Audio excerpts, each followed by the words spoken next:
അഴിമതി വിരുദ്ധനും അഹിംസാവാദിയുമായ ഈ മഹാത്മാവിനെ അറിയോളാ? നിനക്കൊക്കെ ഓപ്ഷൻസ് വേണമായിരിക്കും അല്ലേ? ഇൻ ഹരിഹർ നെഹ്റു. നെഞ്ചത്ത് പൂവില്ല ഗാന്ധി. ആരുമില്ലാത്ത സ്റ്റേഷനിൽ ബോംബ് വയ്ക്കാൻ വന്നാണോ? അയ്യോ അല്ല സാർ, നടുവേദനയുടെ ഒറ്റമൂലി മേടിക്കാൻ വേണ്ടി വന്നതാ. കള്ളം പറയുന്നടാ. ഇവിടെ നിന്റെ അപ്പം കൊണ്ടുവന്ന് വെച്ചേക്കുന്ന ഒറ്റമൂലി. We are very sorry, sir. We don't permit slaughtering at our premises. ആ ചെറിയ സൈസായി കിട്ടിയാ മതി അല്ലോ. ആടാവുമ്പോ കാട്ടിടൂലേ, അതൊന്ന് കഴിക്കാൻ പോലെ. അതിനിത്ര അലർന്നെന്തിനാ? അല്ലേലും ഈ പാട്ട വണ്ടി ഇച്ചിരി മൂത്രം വീഴുന്നത് എന്നാ കിട്ടാനാ അല്ലേ? പാട്ട വണ്ടി നിന്റെ അപ്പന്റെ കാണാറി. അവൻ ജില്ല വിട്ടിരിക്കുക. ഇപ്പം പിടിച്ചാലോ? എടാ മണ്ട, എന്തോ ജില്ല വിട്ടില്ലല്ലോ, സംസ്ഥാനമല്ലേ വിട്ടുള്ളൂ. ഇവിടുന്ന് തപ്പിയെടുക്കാനാടാ.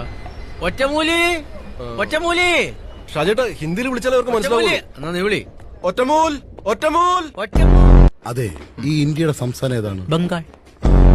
തല ചവർപ്പുണ്ട് കേട്ടോ. ആട്ടും കാട്ടത്തിന് പിന്നെ ഔലൂസിനുടെ രുചി ഉണ്ടാവില്ലല്ലോ.